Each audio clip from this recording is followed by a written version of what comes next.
प्रेम हम किससे करें? आपका ये प्रश्न था। प्रेम हम किससे करें? इस भाव को, इस रस को समझने के लिए हम राजा भर्तहरि के जीवन की इस छोटी सी कथा का श्रवण करते हैं। राजा भर्तहरि, उनके राज्य में एक साधु ने तप किया। तप से भगवान प्रसन्न होकर उन्हें एक अमर फल दिया। कहा कि ये लो, आपको अमर फल हम देते। साधु उसी समय उस फल को प्राप्त करके ये कह रहा है कि इस फल को मैं खाकर क्या करूंगा? इस फल को तो राजा भर्तहरि को देना चाहिए, क्योंकि मैं तो अपनी साधना से ही परिपक्व हूं। राजा भर्तहरि इस फल को पा लेंगे तो हमारे राज्य का सुंदर संरक्षण हो सकेगा।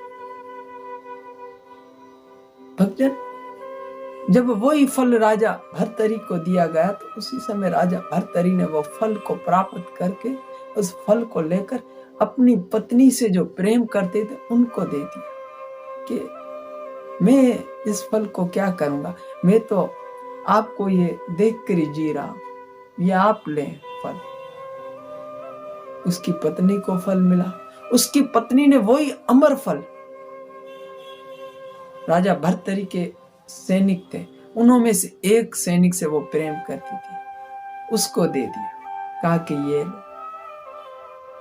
भक्तजन, वास्तविक में एक बात कहूं, सदैव श्री गुरुदेव महाराज कहते हैं कि जो काम है ना वो अंधा है, प्रेम अंधा नहीं है। प्रेम तो आंखें खोलता है। आगे हमें ये श्रवण करने को मिलेगा।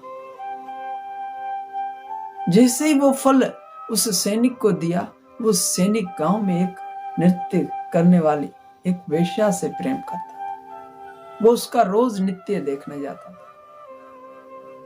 जो नृत्य करती है, नाचती है, वो नाच देखने जाता था।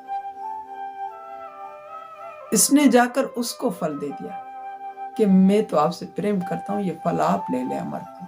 तो उस समय उसने वो फल लेकर उस सैनिक से मन ही मन में सोच रही कि ये फल अगर मैंने खा लिया तो जीवन भर में नाचती रहूंगी, यूं ठुमके लगाती रहूंगी। इससे अच्छा है कि ये फल तो राजा भर्तहरि को देना चाहिए। भक्तजन, कर्म की गति यूं ही होती है कि आप जैसा दोगे वैसा ही आपको मिलेगा। वही फल, अमर फल, फिर उस नृत्य करने वाली वेश्या आकर राजा भर्तहरि को देती है। और राजा भर्तहरि जब उस फल को देखते हैं और पूछने लगते हैं कि ये फल आपको कहां से मिला, उस समय वो नृत्य करने वाली कहती है कि ये फल आपके एक सैनिक ने दिया है, वो रोज मेरा नृत्य देखने आता है। भक्तजन, उसी समय जब उस सैनिक को बुलाया गया कि आपके पास ये फल कहां से आया, वो तो पहले बोलता नहीं था डर के मारे, परंतु जब उलाहनाएं दी गई, जब उनको मारा गया थोड़ा बहुत, फिर उसके बाद बोला कि ये फल तो हमें आपकी धर्म पत्नी ने दिया है। भक्तजन, उसी समय राजा भर्तहरि हैरान नहीं हुए, विचलित नहीं हुए, और उन्होंने उस वक्त 3 शतक लिखे। एक वैराग्य शतक, अगर उसको आप पढ़ लो ना तो आप कल ही वृंदावन जाकर रह जाओगे, ये दुनिया को छोड़ दो अगर वैराग्य शतक पढ़ लो।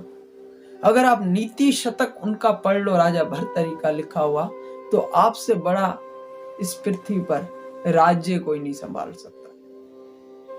तीसरा है श्रृंगार शतक। अगर श्रृंगार शतक आप पढ़ लो ना तो आप विलास में पड़ जाओगे। भक्तजन, वास्तविक में प्रेम है वो स्वार्थ से रहित होना चाहिए। श्री गुरुदेव महाराज सदैव सदैव सदैव इस प्रेम के विषय में कहते हैं कि प्रेम स्वार्थ से रहित होना चाहिए। और उसके बाद जो श्री गुरुदेव महाराज परम पूजनीय प्रभु स्वामी आत्माराम गौड़पाद जी कहते हैं कि स्वार्थ का अर्थ केवल इतना है, जो सो है उसके लिए होना चाहिए। सो स्वयं श्री हरि है। स्वार्थ से रहित कौन है? जो स्वयं भगवान श्री है, जो स्वार्थ से रहित है, उनसे प्रेम करना चाहिए। इस प्रकार से राजा भर्तहरि अपने जीवन में वैरागी ले लेते। प्रेम तो तभी घटित होता है जब स्वार्थ से रहित होकर, जो स्वार्थ से रहित है उनसे किया जाए। जो स्वार्थ से रहित है ना, प्रेम उनसे किया जाए, और वो केवल केवल केवल परम पूज्य श्री राधा माधव, श्री गुरुदेव के चरणारविंद, जो स्वार्थ से रहित है, रहते भले ही दुनिया में हो, परंतु दुनिया से फिर भी निवृत्त,